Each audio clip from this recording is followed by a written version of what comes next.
जरामरणमोक्षाय मामाश्रित्ययतन्ति ते ब्रह्म तद्विदु कृष्णम् अध्यात्मं कर्म चाखिलम्।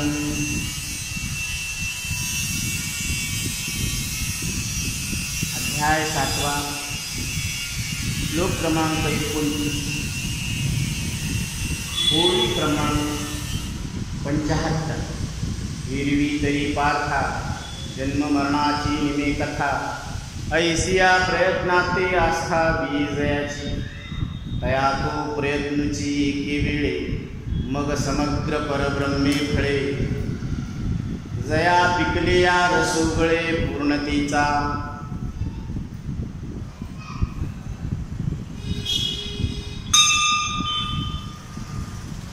ती वेळी कृत्यता जगभरे, तीथ अध्यात्माचे नवलपन पुरे, कर्माचे काम सरे विरमे मन, ऐसा अध्यात्म लाभतया होय का धनंजया, भांडवल जया उद्यमी, तया ते साम्याची वाडी, ऐक्याचे सांदे गुळवाडी, तेथ भेदाची दुबळवाडी निजेतो।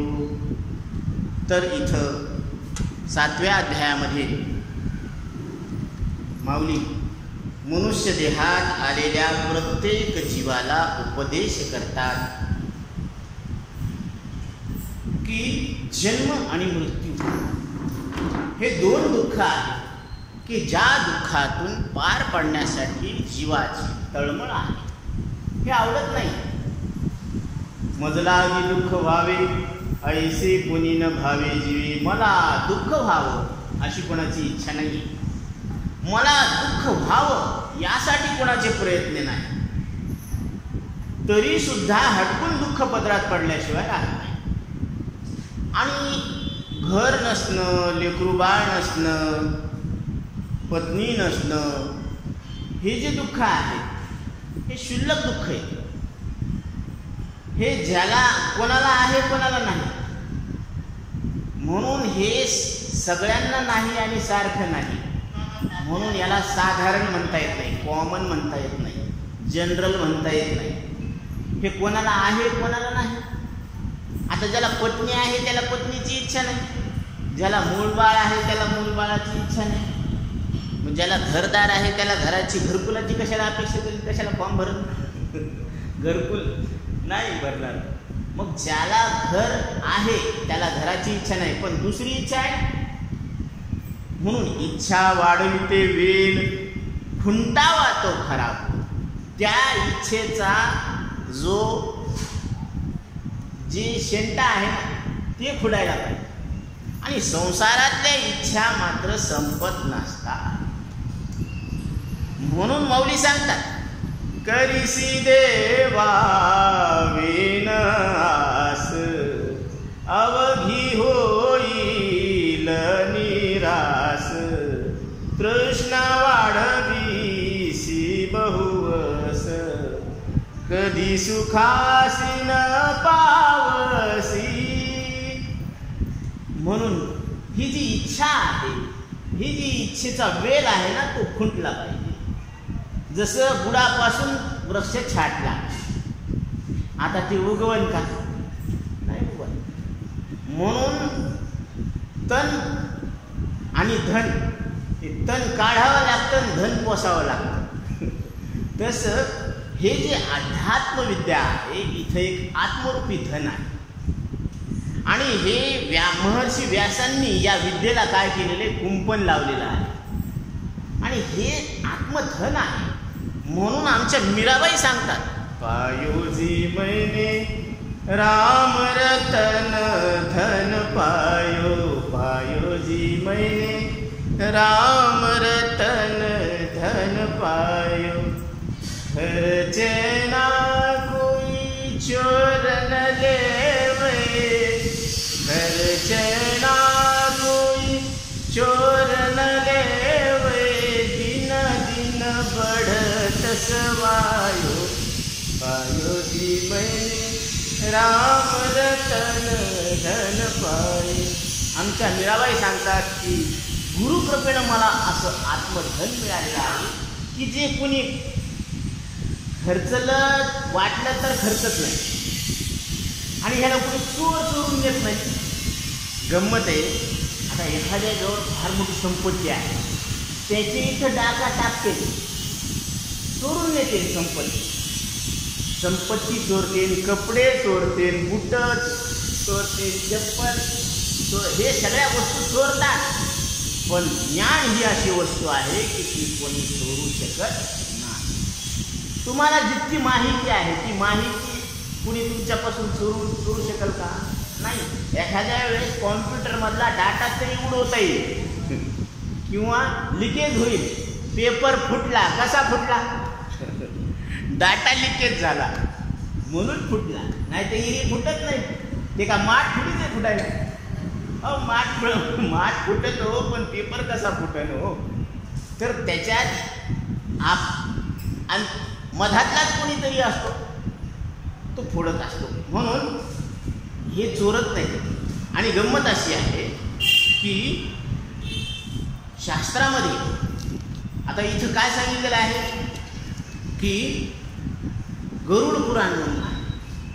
पुराणामध्ये गरुड पुराण आहे आणि तिथं त्यांनी फळ सांगितलेले आहे. कशाचे? तर हे जे जीव काय करत असतो, पाप आणि पुण्य होत असतं. आपण जे कर्म करत असतो त्या कर्माला 2 फाटे फुटत असतात, एक पापाचं आणि एक पुण्याचं. म्हणून यांनी सांगितलेलं आहे की या ज्याचं पाप जास्त झालेलं आहे ते पाप भोगण्यासाठी नरक सांगितलेले आहेत. 9 नरकाचं वर्णन आहे गरुड पुराणात. आणि हे पुराण कधीही वाचायला जमत नसतं. जिथं कोणाच्या इथं एखादं शरीरातून श्वास निघून गेला तर त्या कालावधीतच हे वाचावं लागत असतं, असा त्याचा नियम आहे. तर याच्यामध्ये असं सांगितलेलं आहे, पहिलं तमिस्त्रा नावाचं नरक आहे. म्हणजे याच्यामध्ये दुसऱ्याच्या संपत्तीला चोरणाऱ्याला, दुसऱ्याची संपत्ती ज्यानं चोरली त्याला लोखंडाच्या सळईनं मारतात. गरम सळईनं काय करतात, त्याला मारत असतात. दुसरा क्रमी भोजनम हा एक नरक आहे. म्हणजे अपमान करून दुसऱ्याचा अपमान करायचा आणि स्वतःचा फायदा करून घ्यायचा. तर या अशा व्यक्तीला किडे आणि सर्प यांच्यामध्ये सोडून देतात. तर भरपूर सर्प असते, भरपूर किडे असते, त्याच्यामध्ये सोडून देतात. मग ते किडे काय करणार? गप्पुडी बसणार, त्याला चावणार, त्याला डंक मारणार, हे असं. आणि महाविची हे तिसरा एक नरक आहे. तर याच्यामध्ये गोहत्या जे करतात, काहीला मारतात, तर त्यांना लोखंड आणि रक्त अशा दोन्हीकडं काय असते, त्याच्या नदी असते. गरम लोखंड असतं, इकडं रक्ताची नदी असते, आणि असे नोकदार नाही का सळे असतात. तर त्याच्यावर त्याला काय करतात, असे टोचत असते. त्याला सगळे टोचत येत त्याला इकडून तिकडून. जसं भीष्माचार्य शय्यावर बसले का, झोपले, तसं त्याला खालून टोचत येते. आता चौथा आहे रौरव नावाचा नरक आहे. हे का सांगायला माहिती का? ही आपल्याला माहीत पाहिजे कोणत्या कर्माचं फळ काय होतं. तर हे वर्णन आहे म्हणून चलता पाहून घ्यायला काय. रौरव नावाचं नरक आहे आणि त्या नरकामध्ये जे खोटी साक्ष देतात, हे खटल्यामध्ये खोटी जे साक्ष देतात ना, तर ह्या खोटी साक्ष देणाऱ्याला लोखंडाच्या सुळीवर लटकून खालून आग लावते, आगीची गुन्हे देते. हे असं भयानक दुःख, कारण ते यमाला दया नसते. तिथे एक्सक्यूज मी म्हणता येत नाही. मारी ती घोडी की तोडी ती यमाचे किंकर, एक साल नाही बहु साल, मग मजा येत नाही. म्हणून इथं काय होत असतं माहिती का, मांस खाता हौस करी जोडून वैरी ठेवी ना. हे तो बरायची भाषा आहे का, लांबचं गणित आहे. आज जर कोणी मांसाहार करत असेल तर काय होतं, पाहायला लागलं हुम्मा असं नाही तर ती मांजर काय करते, दूध पित असताना डोळे झाकून दूध पित असते, पण तिला माहीत नसतं की मावशीच्या हातातलं जळतं लाकूड जर ढोपरावर बसलं की मग लक्षात येतं की हे काय झालं आणि कसं झालं. ती म्हणते असं कसं झालं, ते असं कसं नाही, ते तसंच होणार होतं. आपली समज चुकीची. म्हणून तिथं त्यांनी तसं सांगितलेलं आहे. तर आता ह्याच्यामध्ये एक मंजूष नावाचा एक नरक आहे. ह्याच्यामध्ये जे जेलामध्ये असतात ना त्याला बेड्या घालतात. तर त्या बेड्या घालणाऱ्याला म्हणजे जेलर तिथं त्यांची सेवक असतात. तर त्यांना काय करते, त्यांना लोखंडाच्या पाण्याचा वापर करतात. गरम लोखंडाचं पाणी करतात आणि त्याच्यामध्ये त्याला सोडतात. मग त्याला आग नाही पडत. हे भयानक दुःख आहे. हे दुःखाचे प्रकार की शास्त्रामध्ये वर्णन केलेले. हे दुःख ऐकून तरी जीवाला भीती वाटेल आणि ते इथून बाहेर निघन म्हणजे दुष्कर्मातून वाईट कर्मातून त्याची प्रवृत्ती सत्कर्मामध्ये होण्यासाठी हे वर्णन आलेलं आहे. ते ऐका, लक्ष देऊ. नंतर याच्यामध्ये एक अंधकूपम म्हणून एक नरक आहे. या नरकामध्ये पैसा असून ते दुसऱ्याची मदत करत नाही. स्वतःजवळ भरपूर पैसा आहे, मदत करू शकते पण करत नाही. तर अशा व्यक्तीला जनावराच्या विहिरीमध्ये सोडत असतात. त्याच्यामध्ये वाघ असतात, विंचू असतात, विषारी सगळे प्राणी असतात आणि त्याच्यामध्ये त्याला सोडून देतात. म्हणजे त्याची मजा होईल का नाही. विंचू त्याला डंक मारते ना, तर ते डंक मारण्यासाठी त्याला सोडून, तिथं सोडवणारा कोण नसतं बरं का. फक्त चालक मालक एकच असतं, यमराज, मृत्यू देवता. यानंतर अप्रतिष्ठा या नावाचं एक नरक आहे. यामध्ये ब्राह्मणांना त्रास देणाऱ्यांना, जे ब्राह्मणाला त्रास देते त्यांच्यासाठी काय आहे, मूत्र, उलटी आणि मल अशी एक खोली असते भरलेली. त्याच्यामध्ये मलमूत्र असतं, वपलेलं असतं. अशा खोलीमध्ये त्याला सोडते. आता तिला राव वाटण का आपल्याला नुसतं ऐकायला तर आपल्याला किळस येईल, तिथं त्याला ठेवायचं. तर त्याच्यामध्ये त्याला हे सगळं त्याला पाताळामध्ये नेऊन घालते आणि त्या खोलीमध्ये त्याला ठेवतात. आणि याच्यानंतर विलेखक फक नावाचं एक नरक आहे. याच्यामध्ये जे दारू पितात त्याला आगीच्या कमऱ्यामध्ये सोडतात. इथं आग लागलेली आहे त्या कमऱ्याला. हे दारू पिणारे जे दिवसा व्यवस्थित जाते पण रात्री घरी जात असताना झुलत जाते त्याला म्हणून. आणि शेवटचं आहे तर ते महाप्रभा नरक आहे. तर या नरकाचं वर्णन असं केलेलं आहे, लोखंडाच्या सळईवर बाणावर झोपवतात जे लोकांचे घरं तोडतात. म्हणून घर तोडू नये, उलट सोडायला पाहिजे. म्हणून तोडणं सोपं आहे, जोडणं अवघड आहे. म्हणून कारण शास्त्रामध्ये अशी उदाहरणं आहेत की आपल्याला जर कोणाचं चांगलं करता येत नसेल तर कोणाचं वाईटही करू नका. निदान त्या पापातून तरी आपली काय होईल, मुक्तता होईल. म्हणून हे मनुष्य देहामध्ये असे कर्म होत असतात आणि त्या कर्माची फळं भोगावं लागत असतात. पण हे सगळं भोगून आपण नरदेहात आलो. तर नरदेहात आलो याचा अर्थ काय झालं की नरदेहात आलो म्हणजे मोक्षाच्या रिंगणात आलो, मोक्षाच्या रिंगणामध्ये आलेलो. म्हणून इथं काय आहे, नरदे निधान लागले हाती, उत्तम सार उत्तम गती, देवाची हो मनती ते होती, तरिकाची तीन धरावे, नरदे निधान लागले हाती. हे नरदेहात आलो म्हणजे 99% काम झालेलं आहे, 1% काम राहिलेलं आहे. तुम्ही म्हणता कोणतं काम राहिलं तर ते विवेकाचं काम राहिले आणि तो विवेक आपल्याला करता येतो. आपल्या ठिकाणी तो निसर्गातच आहे, ईश्वरानं आपल्याला दिलेला आहे की आपल्याला चांगलं काय आहे वाईट काय आहे याचा निवाडा करता येतो. ज्या बुद्धीनं आपण दळणातले खडे निसतो बाजूला करतो त्याच बुद्धीनं आपल्याला आपण कोण आहोत याचा विचार करायचा आहे. मी हा कोण करावा विचार म्हणे ज्ञानेश्वर निवृत्तीचा. ज्ञानोबराय सांगतात मी कोण आहे, तुम्ही याचा काय करा, निवाडा करा, विचार करा. कारण हा विचार आतापर्यंत आपण केलेला नाही. स्वतःची ओळख जाणून घ्या, आपण कोणाचे. मग आपण ज्याला आपले समजतो ते आपल्याला शेवटी दुःखाच्या वेळात आपल्याला साथ देत नाही. कोरोना काळात बरेच अनुभव आलेले आहेत, तिथे सगळे अनुभव तज्ज्ञ बसलेले आहेत. मी जास्त खोलात सांगायचं काही काम नाही की कोरोना काळामध्ये लक्षात आलं की आपलं कोण आहे. तो विषाणूच इतका भयानक होता की स्पर्श केला की तो विषाणू काय करायचा, चिटकायचा. म्हणजे त्याच्यामुळं सुद्धा तुम्हाला सांगतो की बऱ्याच ठिकाणी असं पाहण्यात आलं की वडिला मुलगा असताना बापाच्या मृतदेहाला अग्निदाग दिलेला नाही आहे. हो, अग्निदाग दिला. असे जथ्थेच्या जथ्थे पडले होते एकावर. मग एक अनाथ होते का, ह्यांना सगळं होतं पण यांना जाळावं लागलं तिकडंच. ही अवस्था आहे. म्हणून कोरोना काळात कुणीच कोणाचं नव्हतं हे लक्षात आलेलं आहे. नाही रे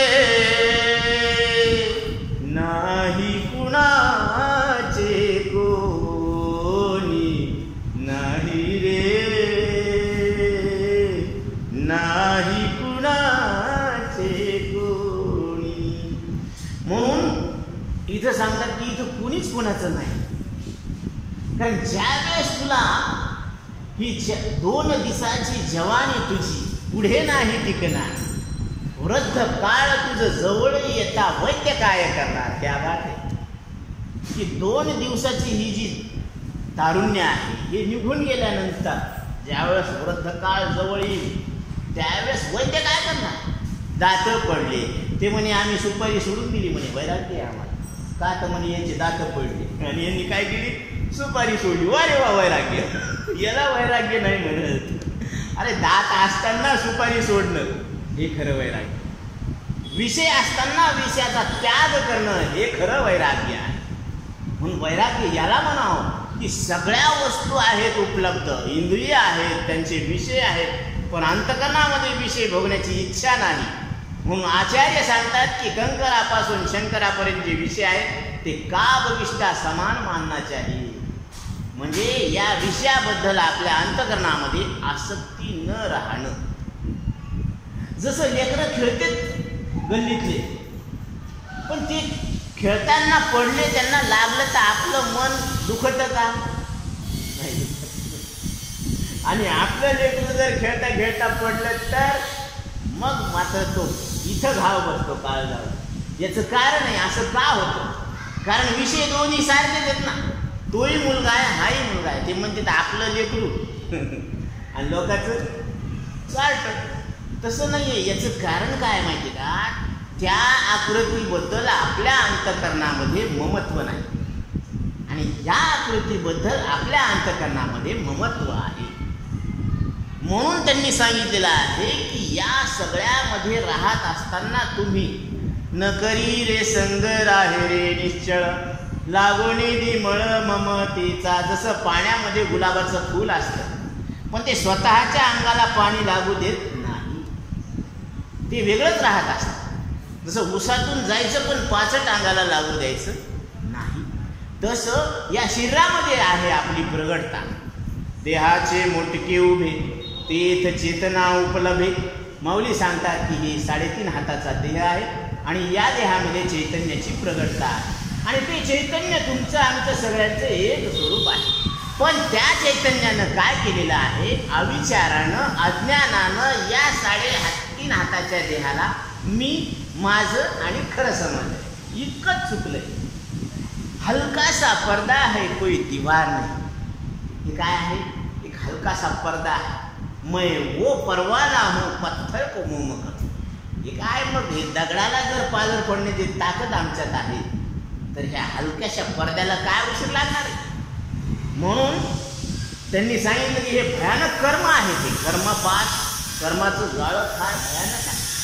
म्हणून इथं काय सांगितलेले की त्या जीवानं संताच्या संगतीत जाऊन मी कोण आहे याचं निर्णय लावायला पाहिजे. आहे मी हा कोण, को हम कथम इदम. हे अनुभवाला येणारं जगत काय आहे आणि मी कोण आहे याचा आणि माझा संबंध काय आहे, असे प्रश्न आपल्या अंतकरणात ज्यावेळेस उठतील तिथून खऱ्या परमार्थाला सुरुवात. म्हणून इथं साधू समागमाचं महत्त्व आहे आणि त्या महत्त्वामध्ये सांगतात गंगा पापम शीतापम दैन्यम कल्पतरुस्तथा पापं तापं च दैन्यं च हरेत् साधु समागमा हरेत् साधु समागमा हरेत साधु समागमा. वर्णन आलेलं आहे की आपल्याला शीतल किरणांनी बाह्य ताप दूर करतो ते चंद्राची किरण आहे. गंगेमध्ये स्नान केल्यानंतर गंगामाई काय करत असते? पापाचं क्षालन करत असते, पापातून निवृत्ती करत असते. आणि चंद्रमा काय करतो? शरीराचा बाह्य ताप त्याच्या किरणाने दूर होत असतो. आणि कल्पवृक्षाखाली जरी कोणी बसला असेल आणि कोणी कल्पना केली असेल की मला घर नाही, घर असावं, लगेच घर आलं. ते उन्हाळ्याचे दिवस होते, याला जोराची भूक लागली होती, चलून चलून दमला आणि झाडाखाली बसला तर त्याला असं विचार आला की बाबा लईच गरमी आहे, थोडं पाणी असलं असतं तर बरं झालं. कल्पवृक्ष होता, लगेच पाणी आलं, गट गट गट गट केलं. ते म्हणजे वा वा काय गार पाणी होतं, थोडं जेवायला असलं असतं तर बरं झालं असतं. लगेच ताट आलं,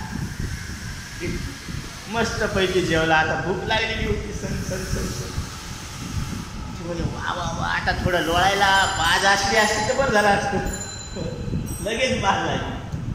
ते पळल्या पळल्या गार झुळूक लागायली वाऱ्याची. ते म्हणायला लागलं सगळं मनासारखं व्हायला लागलं, इथं भूत तर नसेल. लगेच भूत आलं. ती म्हणे आता भूत आलं हे मला खाऊन तर टाकणार नाही ना, लगेच खाऊन टाकलं.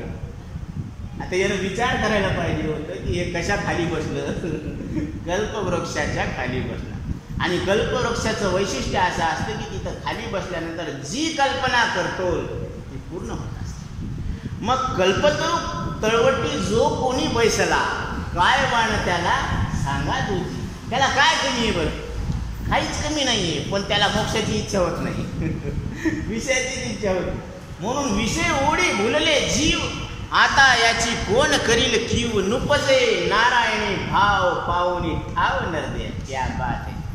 नरदे आहे, नरदयामध्ये नारायण प्रगट आहे. क्या खूब बनाया बंगला, अंदर नारायण है सोया, उसे हमें जगाना है. क्या बात आहे. नारायण कुठे? आत्ता आहे, इथं आहे, इथं हृदयात प्रगट आहे. त्याला फक्त जागं करायचं आणि ती जागा करण्याची वेळ आलेली आहे. जाग रे जाग दादा, मोठी गडद अंधारी, हरते सामसुम चोर बैसले दारी. कोणता चोर? काळरूपी चोर बसलेला आहे दारात. गाफील निजता गा नेईल गाठोडी सारी. हे तुझी गाठोडी नरदेवी घेऊन जाते बरं का. मग तुझी जोड कैची करशील मजुरी. जाग रे जाग दादा, मोठी गडद अंधारी. नाथ महाराज म्हणतात दादा, ओ दादा, आपण त्याची दादा का ते आपले दादा? पण साधू संतांचे आपण इतके लाडके येत, इतके लाडके येत. आपल्यासारखं लाडकं कुणी नाहीये, म्हणून ते आपल्याला काय म्हणते दादा.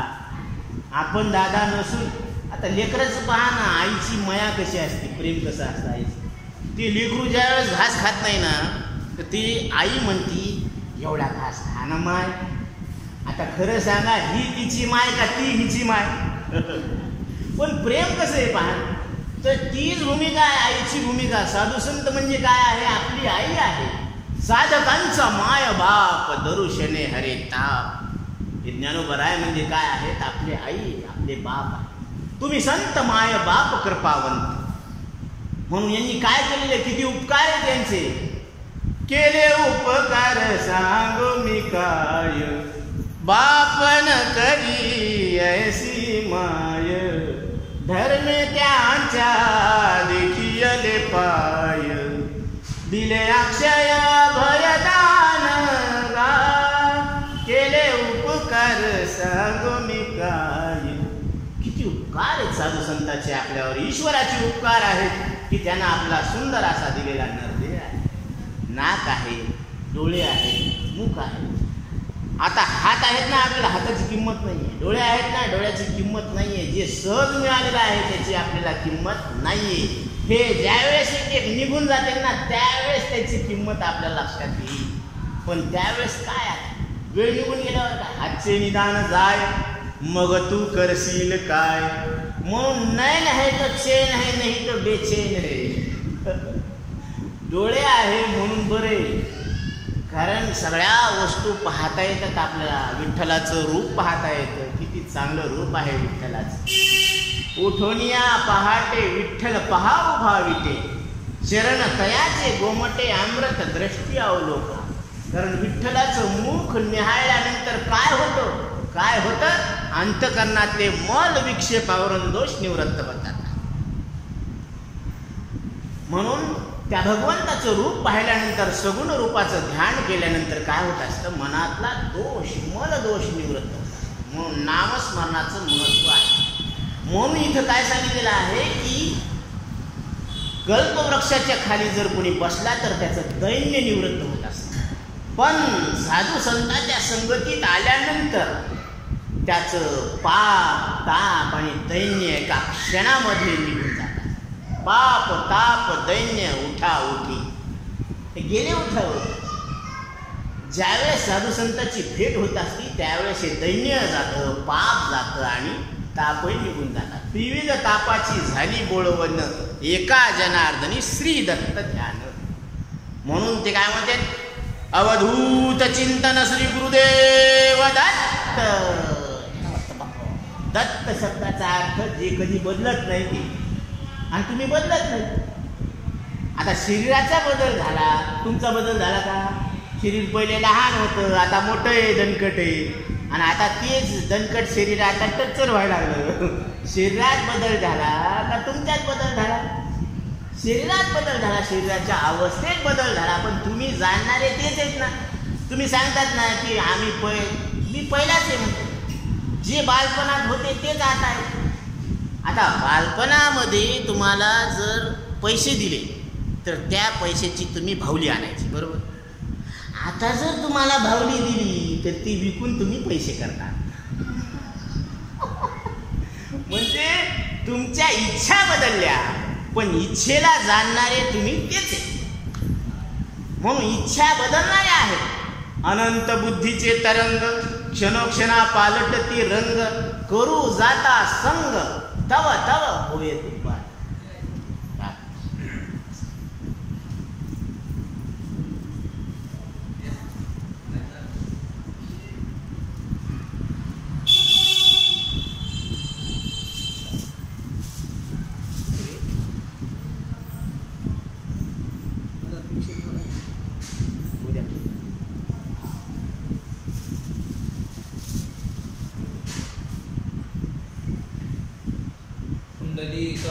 विठ्ठल श्री ज्ञानदेव तुकाराम माऊली ज्ञानेश्वर.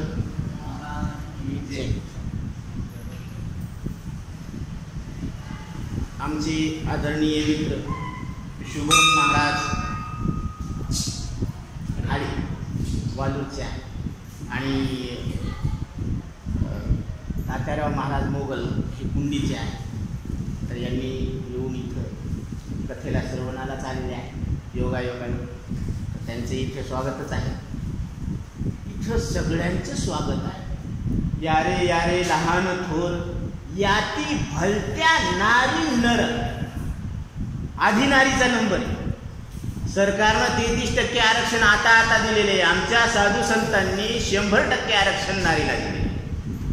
वारकरी संप्रदाय जगाच्या पाठीवर इतका श्रेष्ठ आहे, याची व्यापकता तुम्ही लक्षात घ्या की प्रत्येकाचा अधिकार आहे हे साधू संतांनी सांगितलेलं आहे. शिक्षणापासून वंचित ठेवलं या स्त्रियांना या समाजाने.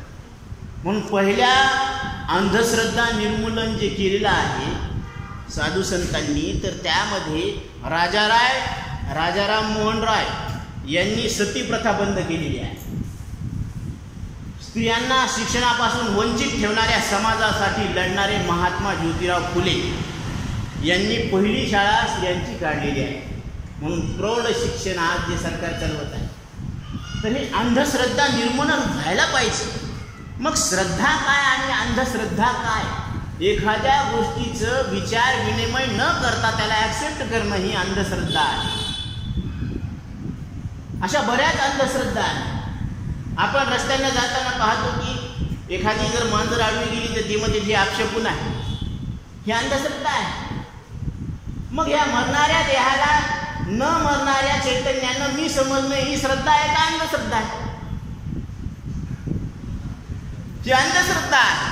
अंधश्रद्धा बुडाला ठेवून हे निघाले तसेच अंधश्रद्धा निर्मूलन करायला, आणि बुडाला अंधश्रद्धा तशीच कधी निर्मूलन होणार? आधी ही अंधश्रद्धा निर्मूलन करा. अहंकार गेला तुका म्हणे देवसा. अहंकार जायला पाहिजे. अहंकार कसा जाईल? पाया पडून जाणार नाही, कर्म करून जाणार नाही, उपासना करून जाणार नाही, समाधी घेऊन जाणार नाही. कारण अहंकार, अहम आकार, मी आकारवान आहे अशी जी अंतकरण वृत्ती आहे तिला अहंकार म्हणतात. आता अंतकरणच दिसत नाही तर वृत्ती कुठून दिसत? फक्त दिसतो तो आकार. मग एक एक आकार निघून चालला. बालपणचा आकार गेला, तारुण्याचा आकार, अवघाची आकार ग्रास्यला काळे एकते निराळे हरीचे नाव. म्हणून आकाराशी नोहे ठाव, देह प्रत्यक्ष झाला. म्हणून बालपणाचा आकार काळाच्या मुखात गेला, तारुण्याचा आकार काळाच्या मुखात गेला, तरी आपलं काही बिघडलं. मग चांगले चांगले दोन गेले तरी आपलं काही बिघडलं. त्या उद्या एकच जर गेल्यावर आपलं काय बिघडणार? पण ही जी अस्वस्थता आहे, एक मनातली जी निर्भयता आहे, ही कोण देते? हे आमचे जगद्गुरु तुकोबराय देतात. म्हणून जगद्गुरु तुकोबराय आपले जामीनदार आहेत. मागील केले ते पाहू नका, पुढे जामीन आहे. तुम्ही मागं काय घोटाळे केले त्याच्याकडे लक्ष देऊ नका. गेलं झालं गेलं, गंगेला पार पडलं. पण आता तरी पुढे आची उपदेश नका करू नाश आयुष्याचा. कारण आयुष्य भविष्य आपल्या हातात नाही. अल्प काळ, अल्पमती, आणि ते नाही आपल्या हाती. अल्प आयुष्य, अल्पमती, आणि ते नाही आपल्या हाती. आहे का हातात आपल्या? नाही. मी इतक्या वर्ष जगणार, गॅरंटी आहे का? परीक्षिती राजाला 7 दिवसाची गॅरंटी होती. आपल्याला काय गॅरंटी आहे? कोण समय येईल कैसा न कळे याचा भरवसा. जैसे पक्षी दाही दिशा उडवणी जाते, क्षणभंगूर नाही भरवसा. म्हणून ज्या भरवसा नसलेल्या आयुष्यात जे आपल्याला भरोसा देतात ते जगद्गुरु तुकोबराय. काय सांगतात? जन्म नाही रे अनेक, तुका म्हणे माझी भाग. तुकोबराय शपथ घेऊन सांगायला लागले की तुम्हाला जन्म नाही. आणि हे खटाटोप कशासाठी? त्याच्यासाठी. त्यांनी काय सांगितलं? हिरवी तरी पार्था जन्म मरणाची निमे कथा. ही जी कथा आहे ना, हे जन्मणं आणि मरणं, तर ही कथा आहे. याचा अर्थ आहे की हे सत्य नाही.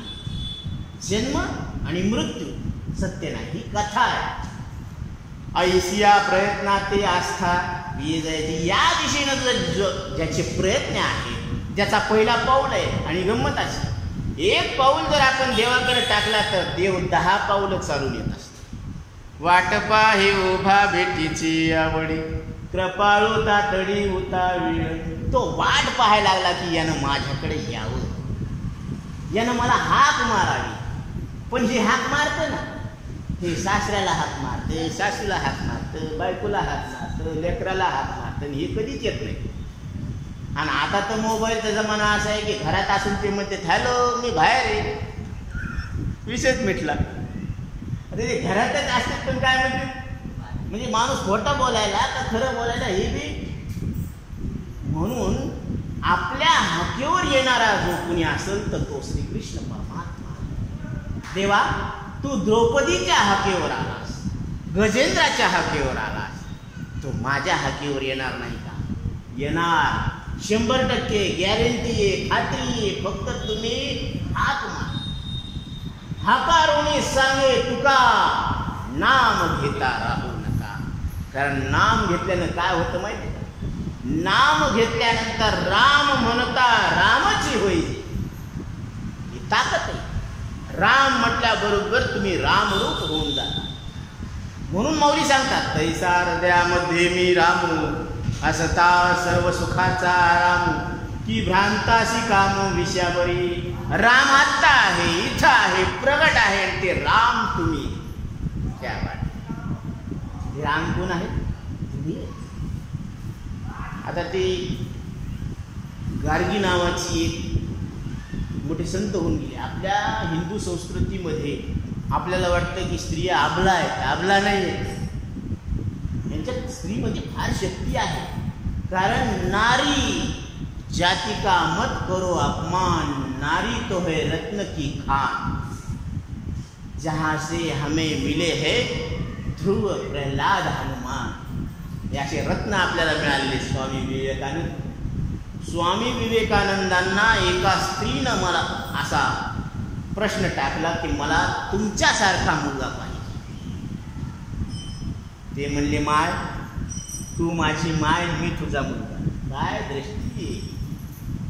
म्हणून स्वामी रामदेव बाबा सांगतात की महिलांकडे पाहण्याचा आपला पुरुषांचा दृष्टिकोन कसा असायला पाहिजे. जर ती आपल्यापेक्षा लहान असेल तर मुलगी आहे, बरोबरीची आहे तर बहीण आहे, आणि मोठी आहे तर आई आहे. ही आमची दृष्टी आहे. म्हणून वारकरी संप्रदाय फार मोठा आहे.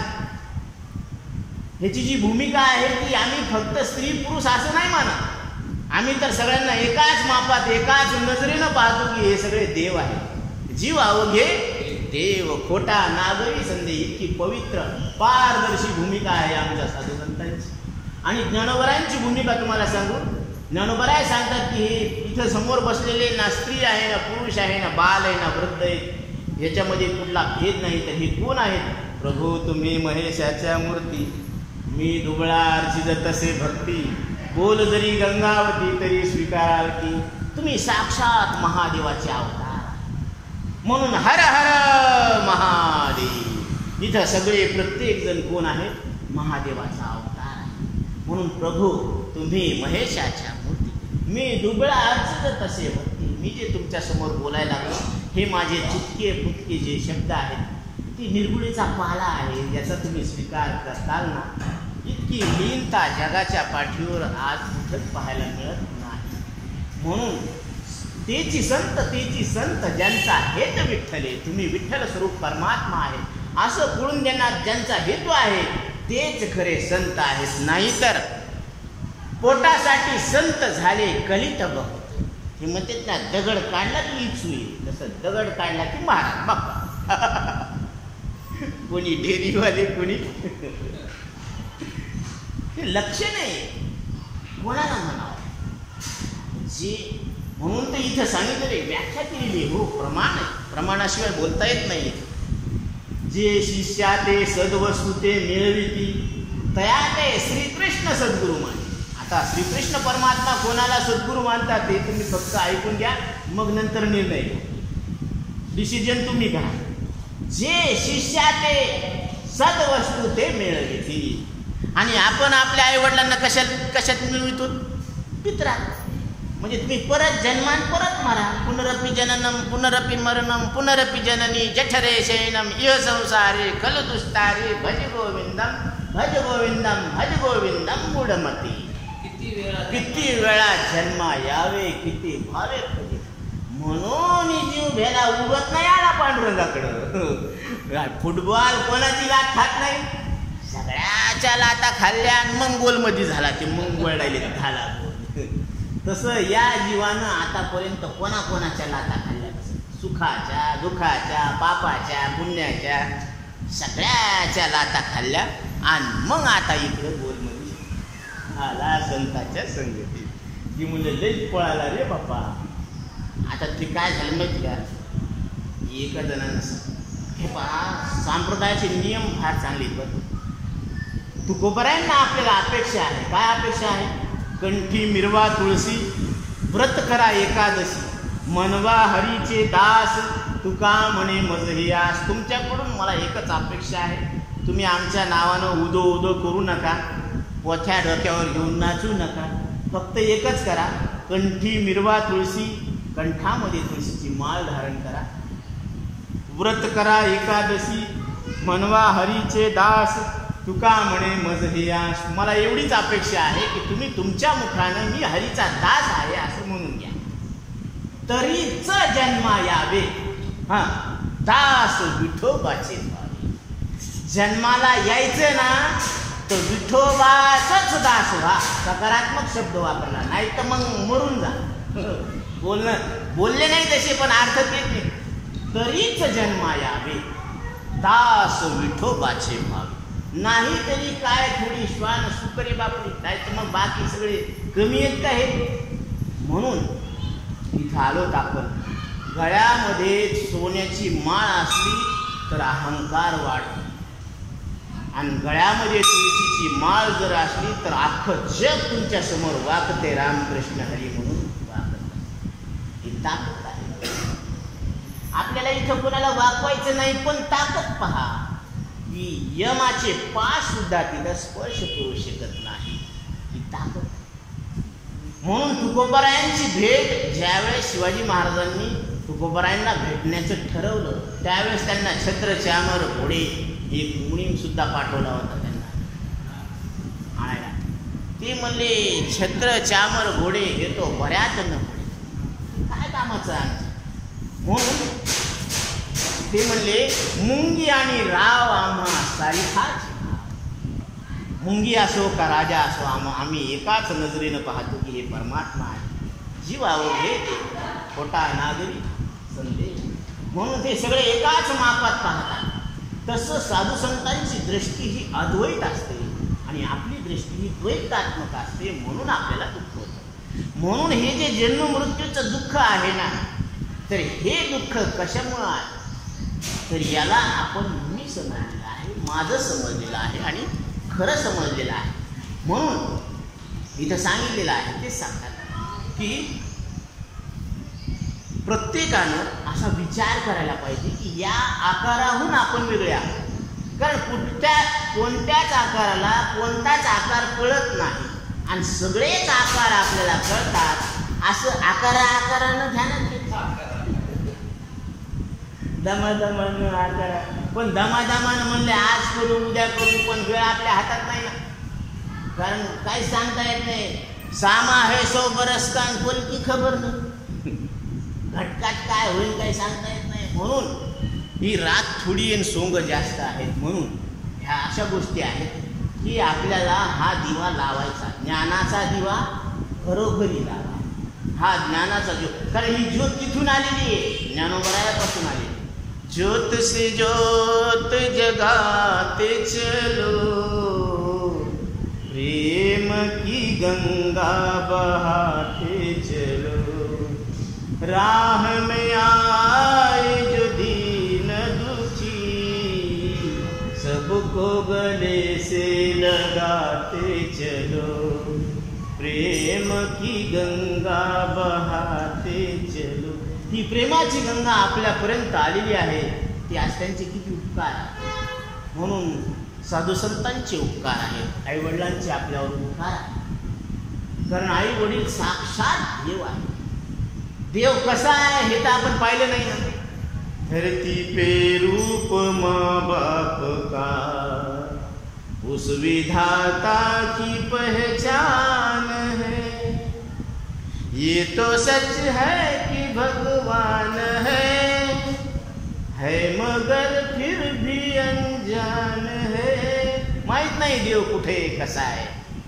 धरती पे रूप माँ बाप का, उस विधाता की पहचान है. मात्र देवो भव, पितृ देवो भव, आचार्य देवो भव. ही आपली पवित्र हिंदू संस्कृती आहे. आणि ह्या अशा पवित्र हिंदू संस्कृतीमध्ये आपल्याला पवित्र असलेला हा नरदेह मिळाला आहे. आणि त्या पवित्र नरदेहामध्ये हे पवित्र ज्ञान ऐकण्याचा योग आलेला आहे. म्हणजे आता काय कमी आहे आपल्याला, काहीच कशाचीच कमी नाही आहे.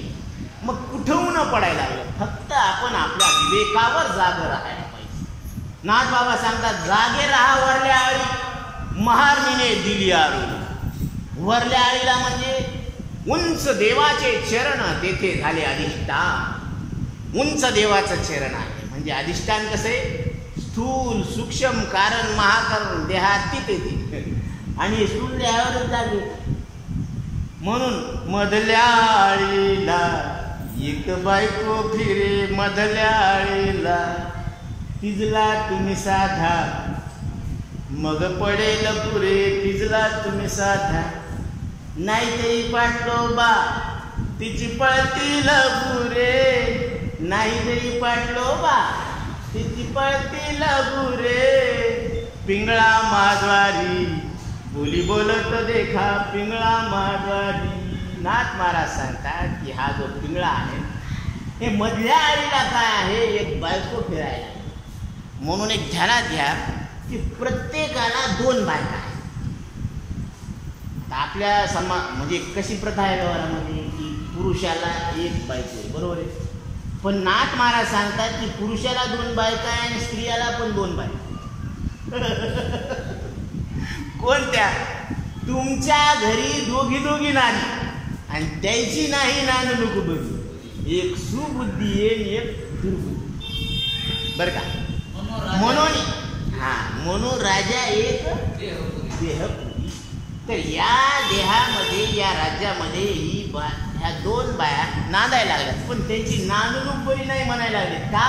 कारण ह्या सद्बुद्धीनं काय करायला पाहिजे, आत्मरूपानं दर्शन करून द्यायला पाहिजे. पण ही आपलं दर्शनच करून देणं, ती काय करायला लागली. नाथ महाराज काय म्हणले की नाथाच्या घरची उलटीचं खुणं आणि पाण्याशी लागली पाहता. पाण्याला तहान लागली म्हणजे आता त्याची तहान कुणी भागवावी, जे सगळ्याची तहान भागवायला लागलं त्याची तहान कुणी भागवावी. जे सगळ्याला गोड करायला लागला त्याला कोण गोड करण. म्हणून विज्ञातार मरे केल विज्ञानिया, हे मैत्री जो सगळ्याला जाणायला त्याला कोण जाणं.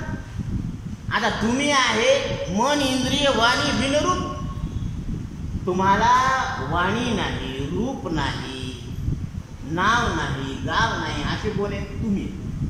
आणि आपल्याला वाटतं की आपल्याला नाव आहे, रूप आहे, गाव आहे. इथं नाव नाही, रूप नाही, गाव नाही, काहीच नाही, आपण दिसतच नाही. पण गमत अशी की आपण दिसण्याहून उठतच नाही. कोणालाही विचारा मी कसा आहे, ते म्हणते हे काय तुमच्या समोर बसले. हे समोर बसलं, पण हे समोर बसलेला हे मुर्दा आहे आणि याला जाणणारे तुम्ही याच्यावर कसे वेगळे. देह नव्हे मी हे सारे उरला रे विठ्ठल, उरला रे विठ्ठल, विठ्ठल म्हणून लाहो करा. देह नव्हे मी हे सरे, देहाला मी म्हणणं सरला रे सरलं की तू इकडं तिकडं पाहू नको, तूच विठ्ठल आहे. म्हणून सत्य तू सत्य तू सत्य तू विठ्ठला. द्विवार सांगितलेलं आहे. तुम्ही कोण आहेत? विठ्ठल स्वरूप परमात्मा आहे. म्हणून इथं विठ्ठल नामाचं जे महत्व आहे ते इतकं सोपं आहे की आपल्याला नाम घेता येतं, नाम माहीत आहे, नाम सोपं आहे आणि नाम घ्यायला पैसे लागत नाही. लागतात पैसे. मग नामानं काय होतं तर नामानं बरेच काम. जसं विठ्ठल नामामध्ये एक शक्ती आहे आणि त्याच्या नामस्मरणानं विघ्न दूर होतात अशी प्रत्येक वारकरीची आपली काय आहे धारणा आहे. याला वैज्ञानिक दृष्टिकोन असा आहे की या नामानं ट आणि ठचा उच्चार केल्यानंतर काय होत असतो माहिती आहे?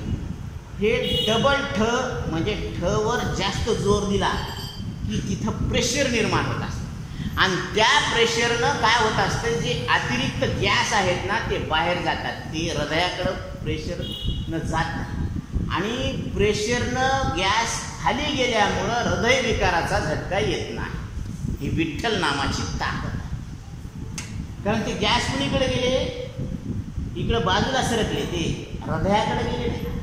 म्हणून विठ्ठल नाम घेतल्यानं त्या ठच्या उच्चारानं ते दाब पडतो आणि अनाहत चक्र तुमचं जागृत होत असतं आणि अनाहत चक्र जागृत झालं ती शक्ती जागृत झाली की ती ऊर्जा मध्ये रूपांतरित होत असते. ती ऊर्जा वाढली की तुमच्या ठिकाणी असलेलं cholesterol, BP, sugar, heart attack हे ॲटोमॅटिक काय होतं, त्याच्यातून रिलीफ मिळत असतं. किती दिवसात? 45 दिवसात.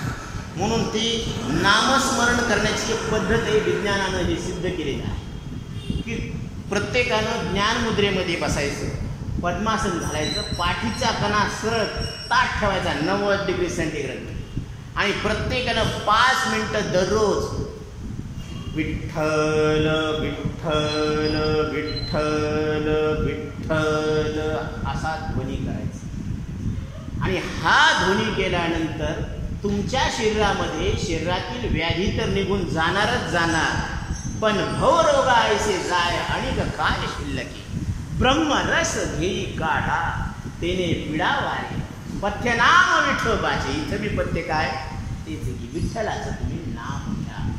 आणि विठ्ठलाचं नाव घेतल्यानंतर अजून काय होतं, अजून काय होतं असं बरेच जण विचारतात ना, चौकशी करतात. खरंच आहे त्यांचं, त्यांना असा कधी अनुभव आलेला नसतो ना.